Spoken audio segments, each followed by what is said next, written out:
What's going on, attract passive income followers? We have my main man here, MJ Demarco. Now, let me tell you a little bit about MJ. MJ is the author of I would say, one of the best books I've probably read besides Rich Dad, Poor Dad. And his book's name is The Millionaire Fast Lane. Very, very good book if you want to achieve wealth at an accelerated rate. He's the former CEO of limousine.com. Limos.com. What is that? I'm sorry? Limos. Limos.com. Limos.com, correct. I'm sorry about that. Entrepreneur, blogger, investor, and screenwriter. So we're going to get right into it today. How are you doing today, MJ? I'm doing awesome. How you doing? Pretty good, pretty good. No snow on the ground in South Dakota, so I can't complain. Well, there's definitely no snow here in Phoenix. I'm sure of that. So let's get right into it, MJ. I just want to put out there real quick. You know, a lot of people, when they think a person that has achieved wealth, the first thing that comes to their mind is, okay, his parents was rich. He comes from a rich background. You know, it's not a real big deal. This is usually the story. So I guess we can start. What was your upbringing? How did you come up? Did you come from rich beginnings? No, absolutely not. My mom was a single mother, divorced when I was quite young, early teens, and we were the type of family that didn't know, how the bills were going to get paid. Didn't have all the luxuries that most people had at that time. The cable television, the couple cars. So you'd have to shop at, Aldi in the bulk shopping grocery stores. So it was always a struggle to make ends meet, and we didn't have the things that like the new Nikes and all the other things that the kids had at school. We just didn't have that available to us. So there was a very I would say lower middle class type of situation. Okay. Okay. All right. Well, when you were a kid, you know, did you visualize yourself? You know, some kids say they want to be a doctor, a lawyer, or did you visualize yourself in this position? What were your thoughts as a kid? Well, when you grow up in kind of a I don't want to say depraved, but a kind of a poverty type lifestyle, you say to yourself, oh, I want something more than this. I want to be able to watch cable TV or have the car that I want, or be able to vacation wherever I want. You start to get this mindset that I don't want to live like this when I'm older. So you start looking for you know ideas or career paths that could take you to that kind of existence where you have complete control or financial freedom to do whatever you want. And naturally, as a young person, you start gravitating toward things like, oh, I want to be a doctor, or oh, you got to become an athlete, or you got to be famous, or something along, that line.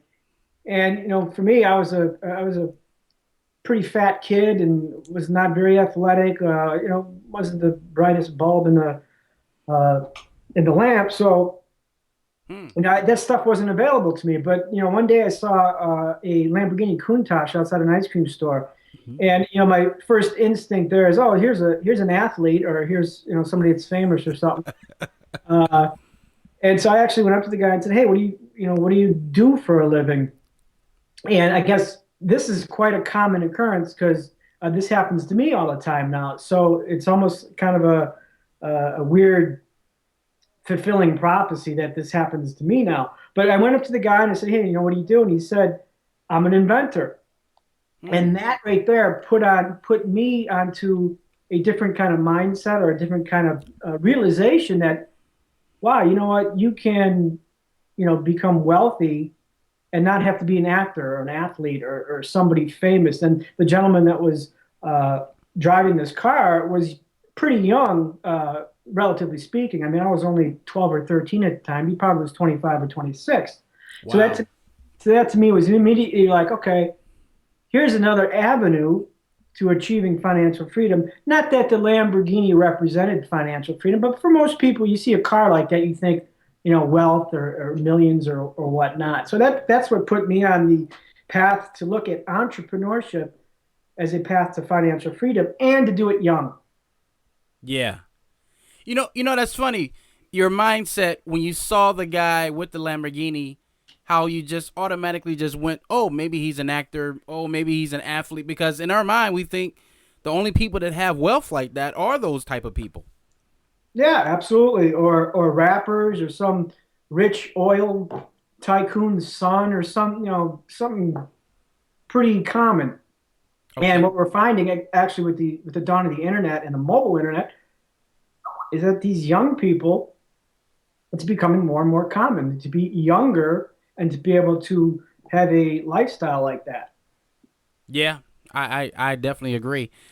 Okay, so in your book you talk about it also, but I want you to tell this for our audience. So did you go to college? Did you do the college route? Did you try to get a good job after college?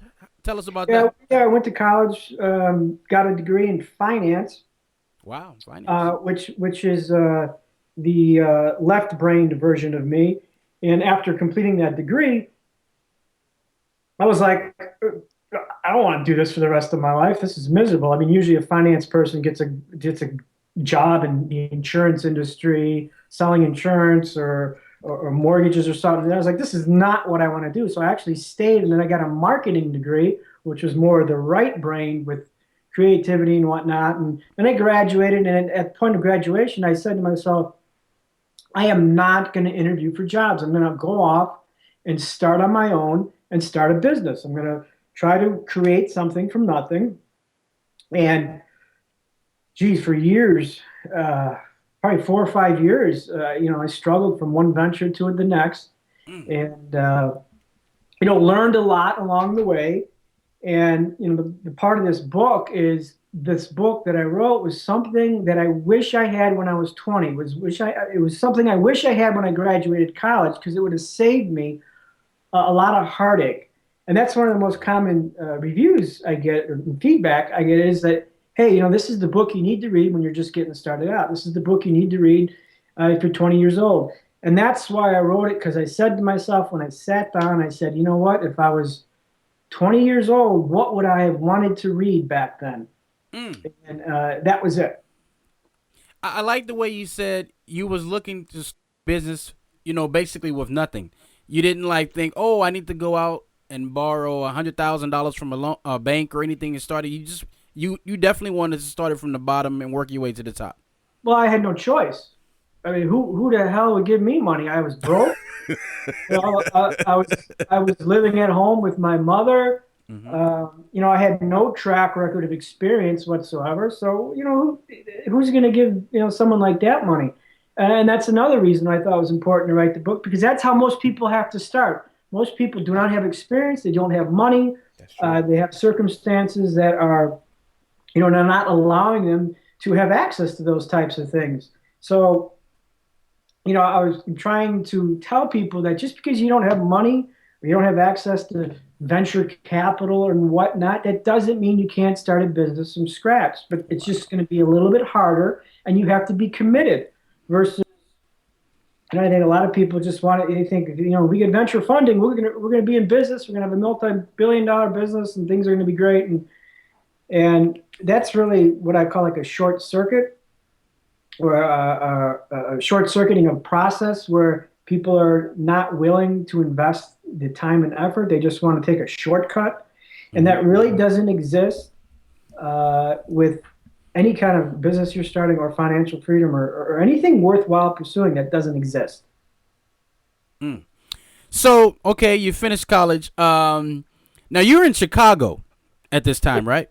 Yep. And let's talk a little bit about Chicago. We talked earlier. You was talking about some of your struggles that you were going through with depression in Chicago. Let's start there.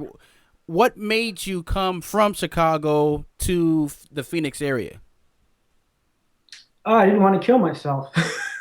Hmm. In Chicago, I was seasonally depressed.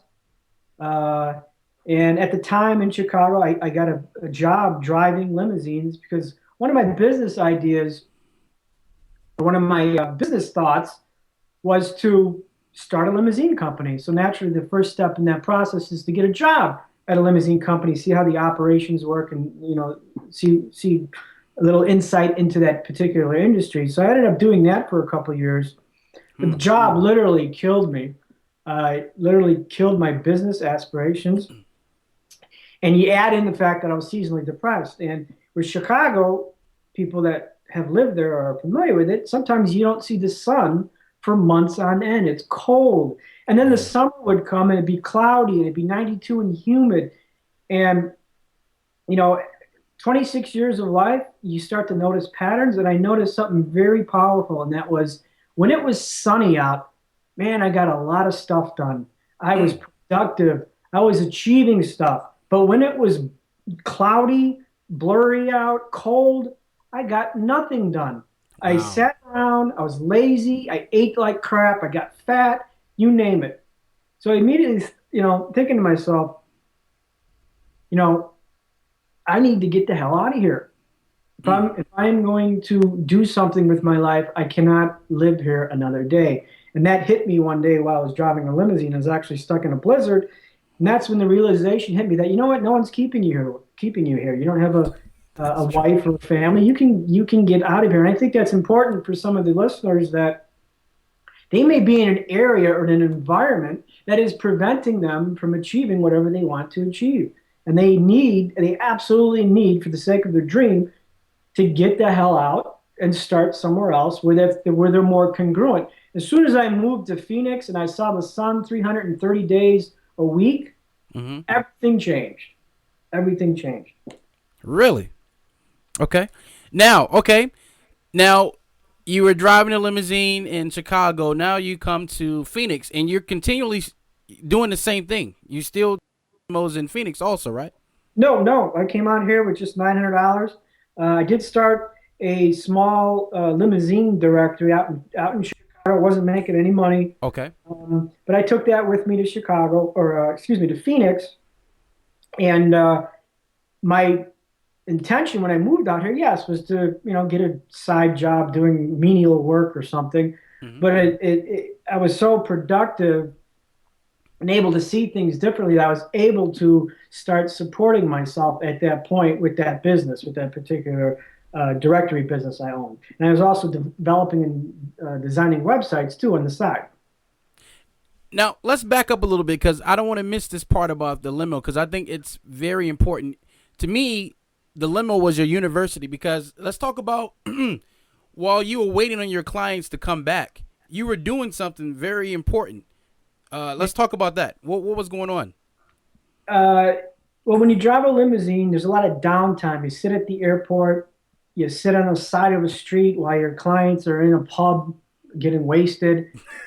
And I didn't waste that time. I wasn't playing pocket poker or Game Boys or whatever. I didn't even have Game Boys back then, but I was reading. I was reading books on how to create websites, HTML, .NET, JavaScript, marketing books. I was constantly reading. It was my second university, and the beauty of it was I was kind of getting paid for it because I was just sitting there doing nothing anyways. Mm-hmm. So that's where I got the education to build a website that carried me to Phoenix. And that's one of the other points I like to make is that this you don't know how, that's just the self-imposed excuse. You can't Mm. know how if you teach yourself to know how because the information is out there. A lot of these books I got from the library. I bought for 12 bucks at the bookstore. So the education that I really acquired happened after college, which is a very important distinction, is that everything that compelled me to build a successful business, the education occurred after college. After college. Yeah. After, yep, So, but while you were with this limo business, you actually saw something, which we're going to talk yep. about later. You saw a need for something. Let's talk about that for a little bit. Sure. While driving a client to the airport one day, he's like, "Hey, do you know any companies in New York?" Well, having living in Chicago, of course, I didn't have a yellow pages of New York handy. So I was like, no, I don't know any companies in New York. Um, but at that moment, I was like, if this guy needs a limo in New York, doesn't know any of them, there's probably a lot of other people that are having the same issue in different cities. And that's when the seed of this need came into my head that, what, perhaps I can build a website that's doing this, that it's kind of connecting people all over the world that need services in different areas. So that's what I set out to do. I created a search service or a search directory to tackle this problem. And of course, usually, like most people who have ideas, when they think of something, they think it's brand new and no one's doing it. Of course, when I went on the internet to see if anyone was doing it, there were a dozen or so companies that were already doing it. But nonetheless, I went out and started it anyways, despite that. And from there, things kind of grew on its own. And then when I got to Phoenix, that's when things really exploded. Now, in your book, you talk about this also. When you came to Phoenix, I think you started your business with, and you said it earlier, $900. You're in a studio apartment. Yep. And no other income really coming in, but maybe a little bit of income that you started creating from your site. And it's probably not much at the beginning.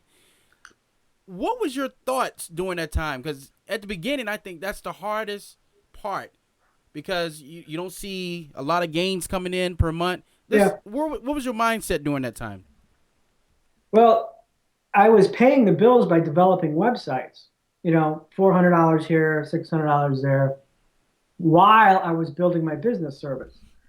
So I was trading my time for money to pay the bills while I was building a business service. And I always say that the happiest point of my life was when I was 27 years old, just a couple months into Phoenix, when I can legitimately support myself on my own entrepreneurial ventures. I can pay all the bills, I can save a little money. That was the happiest point of my life. And how you get started is a process that a lot of people aren't willing to do. I used to go to this is a frequent question I get is, well, how'd you start it? How'd you get it moving? Well, I made a point to be found wherever the customer was going to be found. And I figured if I can do that, then the limo companies would want to join. And so in order to have volume in that particular instance, I would go to the library and actually look at other yellow pages from other cities. The library had a whole slew of all the yellow pages from all the cities, Cincinnati, New York, Tampa. And I would go through those yellow pages and I would write down public information, and then I would put it into my service to make it appear, that I had advertisers. So I was taking public information, putting it out there, and then I was advertising heavily to the end user.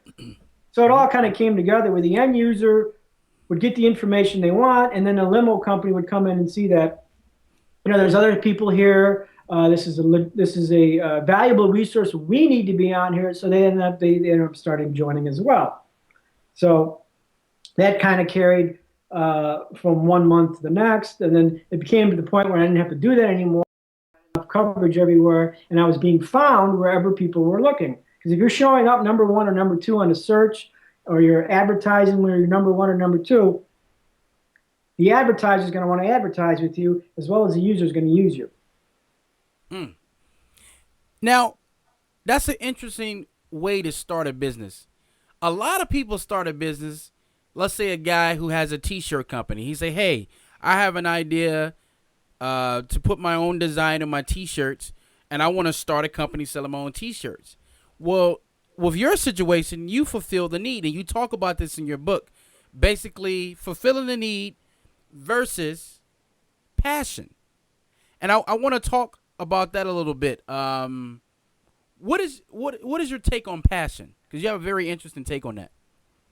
Yeah, and it's a take I get a lot of shit for because people don't like hearing it. I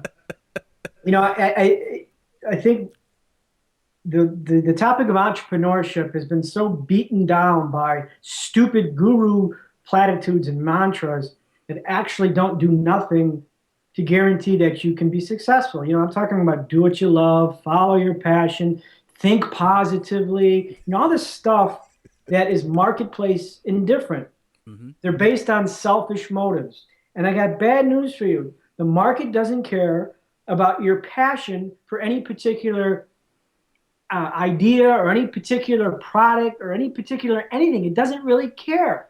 I mean, people that read my book and like it, they can give two craps about whether I loved writing it or hated writing it. And so what I say is the marketplace is indifferent to your selfish motivations. A great example is there was an interview with Steve Jobs. I watched. Yeah, and he's like, you need to have passion. And I absolutely agree with that because his passion got us the iPad and the iPhone. But how many of us have bought iPads and iPhones because Steve Jobs was passionate? We didn't buy that because of his passion. We bought it because it filled our need. It solved a problem. It made our lives easier.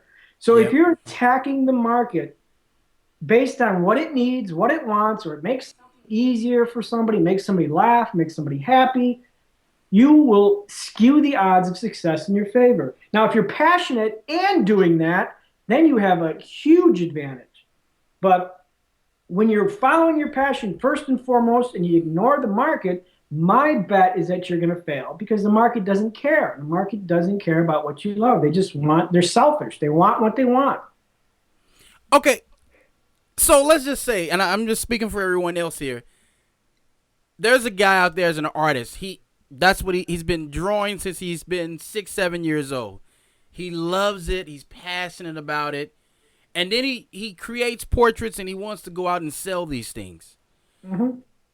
In your opinion, that's the wrong way to approach a business? He should do something else, or he shouldn't follow that path? Or what is your thoughts on that? It absolutely, it depends. The marketplace is the judge and jury. Yeah. I mean, he can love painting, and if the market loves his paintings, they will buy it. Yeah. They will. A good example is, this is a story. Joe loves brewing beer. Loves brewing beer. So he's got a little brew kit at home. He's brewing beer, and he's got this big keg that he brews for a party that's coming up. Well, the party happens, and there's Budweiser keg, and there's a Sam Adams keg, and there's Joe's brew right there. And Joe loves brewing. It's his passion. So everyone's at the party, but he notices something. Nobody's drinking his beer. No one likes it. So is the passion going to help him there if no one wants his beer? Versus the antithesis is he notices everyone is drinking his beer. The Sam Adams keg is still full. The Budweiser keg is still full, and his beer is all gone. And then all of a sudden his friends are coming up to him. Man, Joe, I'm having a party in 2 weeks. Could you brew some of that beer for me? Hey, Joe, I got a buddy that owns a bar. He'd be interested in carrying this. You see the difference there? Yeah. The passion is irrelevant. The product is what's going to make someone say, we want this. Here's some money. Take some money. Because if you want to transfer money from one party to another, you have to have value that people want. So think about the brewer. Is the keg empty or is the keg full? So you probably would say that that's probably why a lot of businesses fail, is because they don't fulfill a need. They actually have selfish desires, and they go off and do their own thing that they love doing. Correct. And then, of course, because they are doing what they love, their product or service becomes commoditized because they are doing what they love, along with thousands or millions of other people are also doing what they love without regard to the marketplace. And if you're going to do what you love, you really want to have something distinct or that's a brandable thing in your service or product that people say, yeah, you know what, I'm going to pay a little extra for that, even though there's other products out there. So when you enter a market based on, I'm going to do this because I love it. A great example is I have a lot of personal trainer acquaintances, and most of them just aren't doing very well. I mean, they make a living, that's fine, but they're not doing very well because you have a marketplace that is saturated. There are personal trainers everywhere because they love doing it. And that's ignoring the market. And if you're going to ignore the market, my bet is that you're going to live paycheck to paycheck versus accumulating wealth exponentially. Wow. I agree with you, man. I totally agree with you. Now let's get back to the limos.com. You were doing that, and Everything was going great. You actually ended up selling that company. Yeah, I sold it twice, one in 2001 and 2007. And in 2001, it was right before the dot-com implosion. Sold it to a company that wanted to get in the kind of space that I was involved in with lead generation. After they bought it, they within months went bankrupt, and I ended up buying it back from them. And then I held the company again for another, I think it was 9 years, and then again sold it in 2007. Okay. Okay. Wow. And by having that business and fulfilling that need, that definitely puts you in our next topic that we're about to talk about is the fast lane. Now, in your book, you have three different divisions when it comes to wealth. You have the sidewalk, you have the slow lane, and you have the fast lane. Now, I want to read just a little bit about each one, and we can kind of explain which, each one a little bit. And this is the sidewalk. Mm-hmm. I like how you talk about this. You say a sidewalker exists in a state of one something from broke, one album failure from broke, one business deal from broke, one gig from broke, one layoff from broke. On the sidewalk, you're always one something from being homeless, bankrupt, or back living in your parents' basement. Very straight to the point there. I like that, MJ. So who's the sidewalk person in a nutshell? Cliff Note version. Who's the sidewalk? How would you explain them? Sidewalkers are pretty much the majority of the country. Uh, you know, 65, 75% of the country are sidewalkers. They live paycheck to paycheck. Even people who appear to be rich are sidewalkers. I mean, you can have rappers who, one day they're making millions, and 2 years from now they're broke. I mean, every time you hear an NFL athlete or an NBA athlete who files bankruptcy after retirement, what you have there is a sidewalker Mm-hmm. who goes broke because they are living one something from broke. In other words, whatever money is coming in, regardless of how much it is all being spent on houses, cars, whatever, material stuff. And the thing about the sidewalk is it is blind to money. Doesn't care how much you make. The bottom line is you will spend everything you make. So if you can't survive on $40,000 a year, you're probably not going to be able to survive on $400,000 a year because you just are going to spend whatever comes in. It's like a hot potato. It's got to be spent. And the sidewalk is basically like a casino. It always wins if you play it long enough. Mm. So basically, no plan in life whatsoever. Just basically Yep. spending money with no plan. Yep. Everything. And some people have short-term success in that way. But again, it's like the casino. You may be up in blackjack, but eventually, if you keep playing long enough, it's going to catch up to you.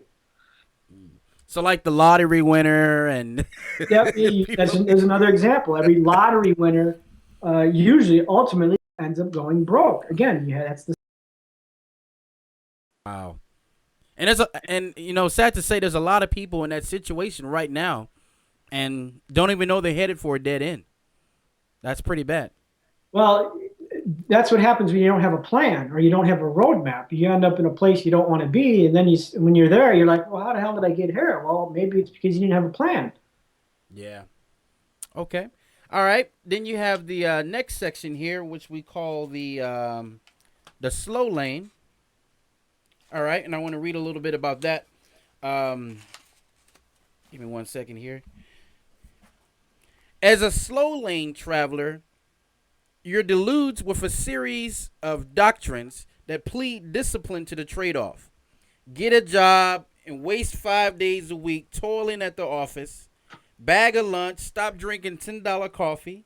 Faithfully entrust 10% of your paycheck to the stock market and your 401k. Quit dreaming about the sports car in the window because you can't buy it. Delay gratification until you're 65 years old. Save, save, save because compound interest is powerful. $10,000 invested today will be 10 gazillion in 50 years. MJ Demarco, that That is a Sounds better? big percentage of people right there. Yeah. Yep. Um, you want my comment? Yeah. This this this is usually the graduation from the sidewalk. People graduate from the sidewalk to the slow lane. Yeah. Slow lane. The slow lane actually is a lifelong prescription to mediocrity. The expert tells you to get a job, you know, be frugal, clip coupons, you know, downsize, cancel the movie channels. You can't be drinking that expensive coffee because if you save that and, 50, 60 years from now, you're going to have $2.2 million. And basically, what they're telling you is to defer any kind of life enjoyment you have until you're 65 or 70 years old. Because at that point, you'll be rich. Okay. Well, my question is, who the hell wants to be rich when they're 70 years old? I want to be rich when I'm 30 because I want to enjoy it while I'm young. And this program, the reason why it doesn't work for most people is because it's predicated on hope and time. Hope is predicated on the three factors, the three pillars of financial failure, I call them, which is the housing market, the stock market, and the job market. These are three things you cannot control. And yet, that is how you're supposed to become wealthy in the slow lane. You have to have a job for 40 or 50 years. Your stock market has to return 6 or 7% a year. You have to have a housing market that doesn't depreciate your house for 50% in 1 year like it has in the last couple of years. And then you have to trust that, you're going to be alive in 40, 50 years because you're going to be the richest person in the retirement home. And that's when you can enjoy your millions of dollars because you're rich. Yeah. Insane. I who knows if you're going to be even alive at 65 or 70. I mean, I just saw my brokerage accountant sent me a thing about you must start saving early because if you save at 18 years old, you'll have $240,000 by the time you're 65. And I'm thinking, yeah, but that's 50 years from now. $240,000 will be worth about $50,000. So it's just, and if people want to say, oh, yeah, it works, well, they want you to have a 7% return. Where are people making 7%? That money market? Banks paying right now 0.05%. Where's the That's true. 7% that you're supposed to be making every year? I don't make 7% every year in the markets. MJ, I mean, you just described America right now. Mm-hmm. And a small percentage of people, the so-called 1%, the evil ones, and they tend to live outside of the box. But how do you think a lot of Americans and people, not just Americans, but people across the world, how get stuck in this whole lifestyle of that's the way to achieve wealth?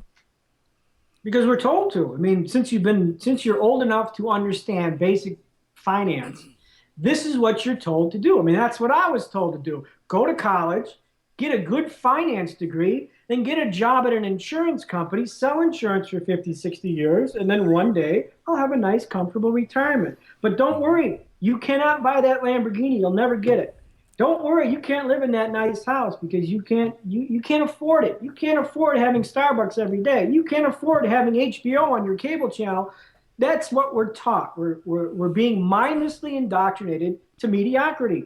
And for some people, that's fine. I mean, everyone can't be, fast laners or entrepreneurs. That's perfectly fine. I have people in my life who are very happy with that plan. And it's not my, who am I to say that that's what they don't want? But for some of us, there's a lot of us out there that know something is wrong. This is not what we want.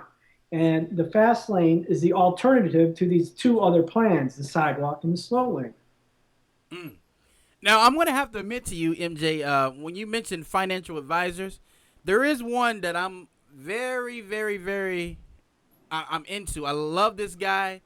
And I read something in your book that kind of sparked something in my brain here. And that's Dave Ramsey. And, Dave Ramsey, the Susie Orman, David Bach, they all preach what you just said. But then you said something, you raised the question, well, is this how they actually raise their money? Is this how they achieve their wealth? Did they follow the principles that they're giving you in order to achieve their wealth? I want you to talk about that a little bit. Well, you can always expose your guru if he's true or not by examining the wealth equation he is selling you. If the wealth equation he is selling you matches what got him rich, then you have a legitimate guru. Versus if you have a guru who's selling you jobs and 401ks and you must save 10% of your paycheck, and yet that's not how they got rich. They're selling you one financial roadmap, yet they are getting rich in another. Now, you mentioned Dave Ramsey. I think Dave is a little bit of an exception because I've listened to some of his stuff, and he really is on the entrepreneurship thing now, and Yeah. that is how I don't know how rich or whatever, but I'm sure he's doing fantastic, and he's doing fantastic because he's reaching millions of people with his message, and you have to examine, okay, is the message is he preaching, is it equal the message that made him rich? And sometimes it does, sometimes it doesn't. But that's how you can determine if you should be listening to any particular person or not, if they're getting rich what they're teaching. Mm. Okay. Okay.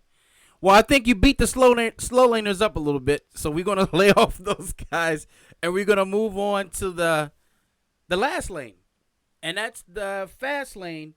And I want to ask, you have a story in there at the beginning of the fast lane about a guy who, and I wrote the notes down here, who after 4 years he sold his company for $32 million. He lived in multiple places, made Mm-hmm. money fast. Is that's the actual story, or is that like Yeah, I pulled that off. There was I think it was TechCrunch or something, but okay? it was in the comments section about Hmm. some guy who built a company. It took him like 4 or 5 years. Lived a lifestyle of minimalism. Had $50 in the bank account. Wasn't going out. It was just a total sacrifice for 4 years, and ultimately ended up selling the company for $32 million or some obnoxious sum. And that, in the essence, is a perfect exemplification of a fast lane story. You build something from nothing, based upon a need. You go through an enduring process to build that company, and then if you want, or you don't have to sell. You can keep it, but it depends on the person. For me, building and growing a company or a process is exciting. Managing it is not, and that's I think a lot of people are built like that, and that's when you want to sell it. Hmm. So So for those people who are saying, "Hey, MJ, we believe you. Everything you're saying is true, but we just don't know how to get to this fast lane. It's difficult for us. We don't know how to think like that." What would your advice be to that person? we'll start off on the right premise, and that is to find something in the market that is lacking or deficient, or that you can do better. And these stories are everywhere. These opportunities are everywhere, and they're always exposed in your language. If you hear someone complaining, you hear someone bitching, you hear someone saying this sucks or I hate, that's when you have opportunity that is exposed that you can attack. And that is the key: is to start off on that premise versus starting off on a wrong premise, which is, gee, I'm an expert in blank, so I'm going to go do blank. And Hmm. that's, again, that's, you're ignoring the market. So if you define something that is deficient, and it's usually going to be something that's deficient because the marketplace is always saturated. It's like when I started my business, there was already 12 companies doing it. I just did it better. So that's usually going to be the case: is you're going to start something that somebody's already doing, but you're just going to do it better. You're going to put a hook on it, distinguishes you from the other people. Um, you're gonna make a brand versus a business so people can identify what you're doing, and then that's what you want to start. You don't want to start off on the wrong foot. And I think people always, oh, I want to start a business, and they just, what do? If you have that clearly defined deficiency, that defines the process that will need to follow subsequently, and then the market will direct you in which way to go. Hmm. Versus not knowing where to go because the market ain't giving you any feedback because they don't like what you have in the first place. Exactly. So an example of the fast lane would be your book, for instance. You, Absolutely. your book, an example of the fast lane, because you created your book and one time, and you can sell this product over and over and over and over again to millions of people. Absolutely, and I kind of I don't want to swear because I think it explicits your podcast. Oh no, it's no problem, man. um, but I kind of walked back into this where, yeah, I own a publishing company now. Hmm. And I really didn't start the publishing company to be fast lane, but it fits the model somewhat because, I can sell a book 10 million times over without, much consequence. It's very replicatable. It's very scalable. I thought what I wrote needed to be said, absolutely needed to be said. So there was a need for me, in my eyes, there was a need. The market is telling me there's a need because I get an email every day saying this book has changed my life. And it really fits the fast lane model of scalability. Another example is I just sold my first license. Well, that's what I talk about in the fast lane. Quit buying licenses, sell licenses. So I just sold my first license to have the book translated in another country, on which I'll Wow. earn a small residual on for 7 years. That's Wow. the essence of a fast lane: scale, selling instead of buying. So now you're branching off to other languages because I was in Nicaragua, and I Mhm. was at the airport and I saw the Rich Dad book, of course, and it was written in Spanish. So you're definitely branching off to other languages now, huh? Absolutely, and that in itself is a long process. I mean, how many freaking countries are there? 40 or 50? So I, in effect, could sell 40 or 50 licenses for the book to have translated in another language and then earn a residual on that um, particular translation. Again, that's the essence of the fast lane. Now, when that's being done, if it's translated and the publisher puts it out and it sells, X number of copies, I'm making money and I don't even know it because someone else is doing it. I'm just earning the revenue on the royalty. And that's the essence of a fast lane with the business system, because you have a business system that's making you money passively. Yeah. Wow. Amazing stuff there, MJ. And we're going to put your link at the bottom here so people can go purchase that book. Guys, like I said, if you haven't read this book, this is definitely a book for 2012. And MJ, I want to thank you for taking time out of your day to talk with us. And I'd just like to give you the last words. Is there anything else you want to say to the Attract Passive Income followers out there, just to give them that extra umph? Yeah, respect the process. And by that, I mean, uh, there is no overnight solution. There's no get rich quick. There's a process in everything. And it is that in that process where people fail and give up, and why most people do not achieve financial independence. And a great example of respecting the process is, my book has been out for a year. I could easily quit after 3 months and said, but I'm listening to the market. I'm listening to what the market says. I'm adjusting along the way because I know in my mind that I have to respect the process, that, being a success in anything is not going to happen overnight. And there's an old saying, um, it took me 30 years to become an overnight success, or something like that. It took me 7 years to become an overnight success. And that is I like saying that. respect the process. So whatever you venture into it, commit to it, respect the process, understand that it may take you 6 months, a year, 2 years to finally experience that exponential growth curve when you go like that. Because this is what we're trying to avoid, is that linear growth in Mm-hmm. financial freedom, because this is a slow lane. It's not going to happen there unless you have 40 or 50 years. The exponential growth is this. And that line down here, that's where people give up, because that's where Yep. it's difficult. So respect the process, give it a commitment, and I guarantee you'll end up liking the results. Well, thank you for those words, MJ. We're gonna let you go back to do what you was doing, and thanks again. Thanks for having me, man. Enjoy Mexico. I will.